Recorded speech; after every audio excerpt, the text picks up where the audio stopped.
बघितलेली आहेत. ही दृश्य सध्या आहेत पुण्यातली. पुण्यामध्ये मोर्चा निघालेला आहे.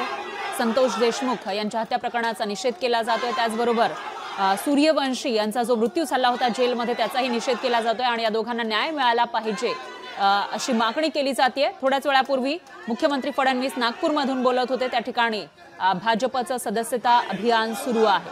तरी आताची ही दृश्य आहेत पुण्यातली. सर्व पक्षीयांचा मोर्चा या ठिकाणी निघालाय आणि मोठ्या संख्येनं या ठिकाणी मोर्चेकरी सहभागी झाल्याचं दिसत आहे. पुणेकर मोठ्या संख्येने या मोर्चामध्ये सहभागी झालेत आणि घोषणाबाजी करताना दिसत आहेत. दरम्यान त्यांच्या हातामध्ये फलक सुद्धा आपल्याला दिसून येत आहेत आणि याच्यामध्ये जे संतोष देशमुख ज्यांची निर्घृणपणे हत्या झालेली होती त्यांना न्याय द्या, जे दोषी आहेत त्यांना शिक्षा करा अशी मागणी केली जाते.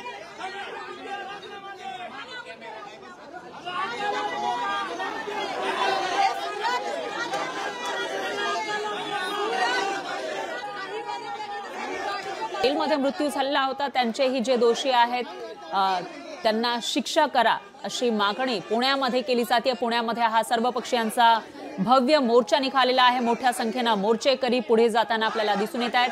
लाल महाल इथून या मोर्चाला सुरुवात झालेली आहे. आता मोर्चेकरांच्या प्रतिक्रिया येण्यासही सुरुवात झाली आहे. दरम्यान घोषणाबाजी मोठ्या प्रमाणामध्ये या ठिकाणी केली जाते आणि एकच मागणी आहे ती म्हणजे सोमनाथ सूर्यवंशी ज्यांचा जेलमध्ये मृत्यू झाला होता आणि दुसरे म्हणजे सरपंच संतोष देशमुख ज्यांची हत्या झाली होती त्या दोघांना न्याय मिळाला पाहिजे आणि त्यांच्या मारेकऱ्यांना फाशीची शिक्षा द्या अशी मागणी या ठिकाणी केली जाते.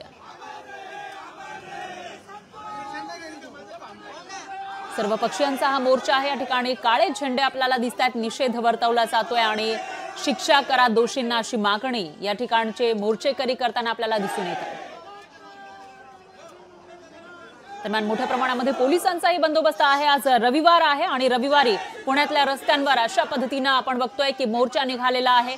सर्व पक्षीयांचा हा मोर्चा आहे. त्याच्यामध्ये घोषणाबाजी मोठ्या प्रमाणावर होतीये. सर्व पक्षीय नेते असतील, कार्यकर्ते असतील ते आपल्याला दिसत आहेत. त्याचबरोबर महिलांचाही मोठा सहभाग आपल्याला या मोर्चामध्ये पाहायला मिळतोय.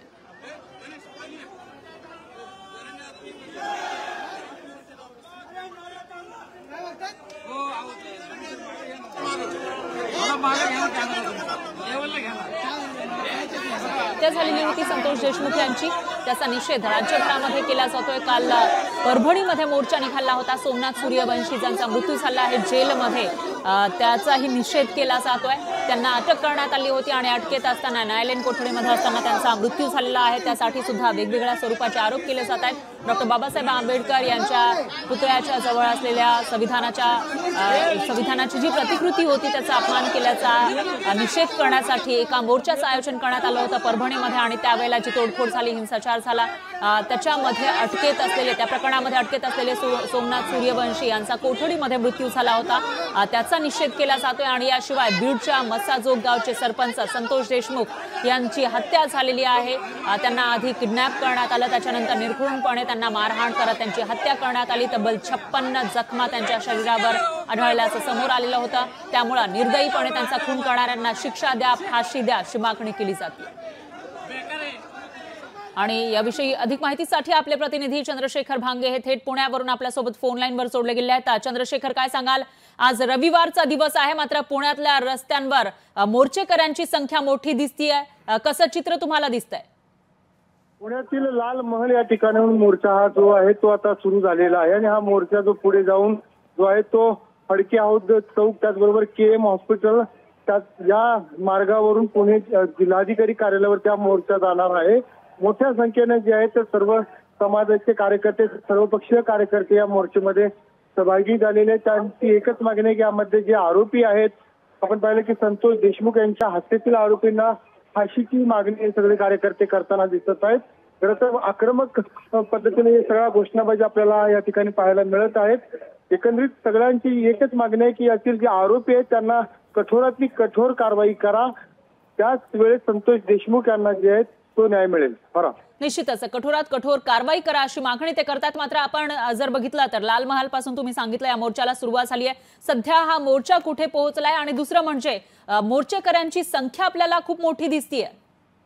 नक्कीच हा जो मोर्चा आहे तो फडके हौद जो आहे लाल महालाच्या पुढच्या चौकामध्ये हा मोर्चा आलेला आहे. साधारण या 10,000पेक्षा अधिकची संख्या या मोर्चामध्ये असल्याचं सांगितलं जात आहे. सगळे कार्यकर्ते आहेत जे ते काळे झेंडे हातामध्ये घेतलेले आहेत, त्यामध्ये महिलांचा सहभाग मोठा आपल्याला पाहायला मिळत आहे. राज्यभरातील जे महत्वाचे नेते आहेत, आपण पाहिलं की खासदार बजरंग निश्चितच सोनवणे चंद्रशेखर थोडंसं थांबवते. लोकशाही मराठी ऐका, पहा, जागरूक रहा.